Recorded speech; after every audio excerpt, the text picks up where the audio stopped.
स्पष्टीकरण फिफ्थ, षड्यंत्र द्वारा दुष्प्रेरण। ये बहुत ही महत्वपूर्ण है।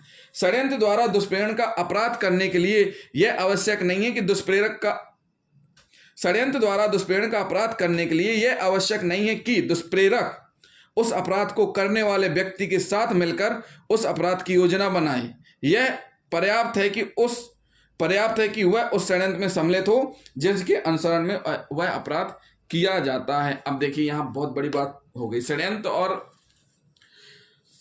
और दुष्प्रेरण में थोड़ा सा सिमिलरिटी है। सिमिलरिटी कैसे? मतलब जहां एक अकेले व्यक्ति नाम करके एक से अधिक व्यक्ति मिलकर के कोई प्लान बनाते हैं, योजना बनाते हैं, उसके तहत कार्य किया जाता है। तो पहली कंडीशन क्या कह रही है? षड्यंत्र द्वारा दुष्प्रेरण का अपराध करने के लिए यह आवश्यक नहीं है कि दुष्प्रेरक उस अपराध को करने वाले व्यक्ति के साथ मिलकर उस अपराध की योजना बनाए। मतलब करने वाले व्यक्ति के साथ मिलकर योजना बनाए, ये जरूरी नहीं है। अब उदाहरण से हम समझा देते हैं। या को विष देने के लिए का एक योजना खा से मिलकर बनाता है। का और खा ने एक योजना बनाई। खा लिखना यहां भूल गए हैं। का और खा ने एक योजना बनाई। क्या षड्यंत्र बनाया? कि या की हत्या का। क्या बनाया? कि या की हत्या का। अब जब सहमति हो जाती है का विष देगा, अब का और खा दोनों आपस में प्लान करते हैं कि किसकी हत्या करनी है? या की। का और खा, यहां या खा छूट गया लिखने से, तो का और खा दो हैं। का और खा ने प्लान बनाया कि या की हत्या करना है और आपस में सहमति हुई कि हत्या कैसे करना है? जहर दे करके। लेकिन जहर कौन देगा? का देगा। ये इनमें बात हो गई। खा तब वर्णित करते हुए गा को यह योजना समझा देता है। अब खा ने किसको बुलाया? गा को। योजना बताई और का नाम नहीं बताया। खा ने गा को एक योजना बताई कि उनको तीसरे व्यक्ति को विष देगा। मतलब सीधी सी बात है, खा तब वर्णित करते हुए गा को यह योजना समझा देता है कि कोई तीसरा व्यक्ति विष देगा, किंतु का नाम नहीं लेता।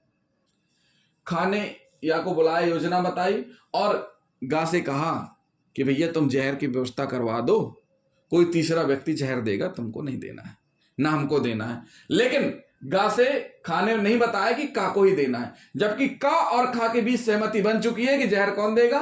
का देगा। गा ने जहर लाकर खा को दे दिया। क्या कर दिया? जहर लाकर खा को दे दिया। का या को विष देता है, या की मृत्यु हो जाती है। क्या हो जाती है? मृत्यु हो जाती है। यद्यपि का और गा ने मिलकर षड्यंत्र नहीं रचा, तो भी गा षड्यंत्र में सम्मिलित रहा, जिसके अनुसरण में या की हत्या की गई। अब देखिए षड्यंत्र किसने बनाया? का और खा ने। गा को कौन लेके आया? खा। अब ये जो गा और खा है ये प्लान में शामिल ही नहीं थे, लेकिन फिर भी ऐसा माना जाएगा कि वो सम्मिलित थे। क्यों? क्योंकि जो जहर है किसने लाके दिया?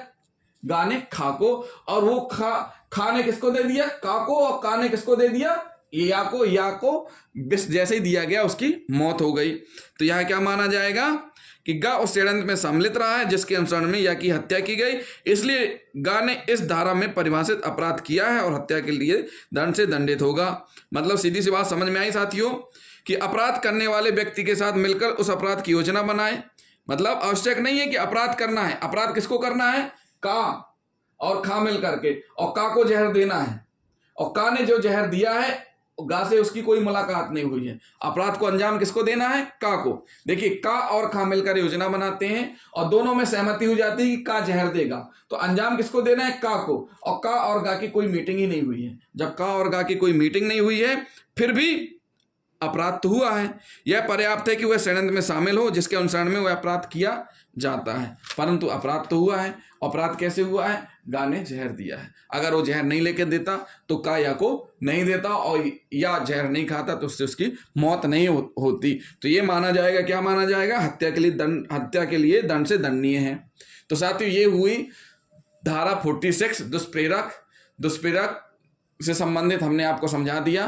भारतीय न्याय संहिता 2023 धारा 46 IPC 108 में वर्णित है। तो जिन साथियों ने अभी तक हमारा चैनल सब्सक्राइब नहीं किया है तो सबसे पहले हमारे चैनल को सब्सक्राइब कर लें और वीडियो को लास्ट तक जरूर देखें पूरा, और बेल आइकन बटन दबाना ना भूलें। साथ ही साथ कमेंट भी करते जाएं साथियों। अगली धारा हम आपको लेकर के आएंगे, बताएंगे उसके बारे में कैसा क्या रहता है। तो जिन साथियों ने अभी तक चैनल सब्सक्राइब नहीं किया तो चैनल को जरूर सब्सक्राइब कर लें।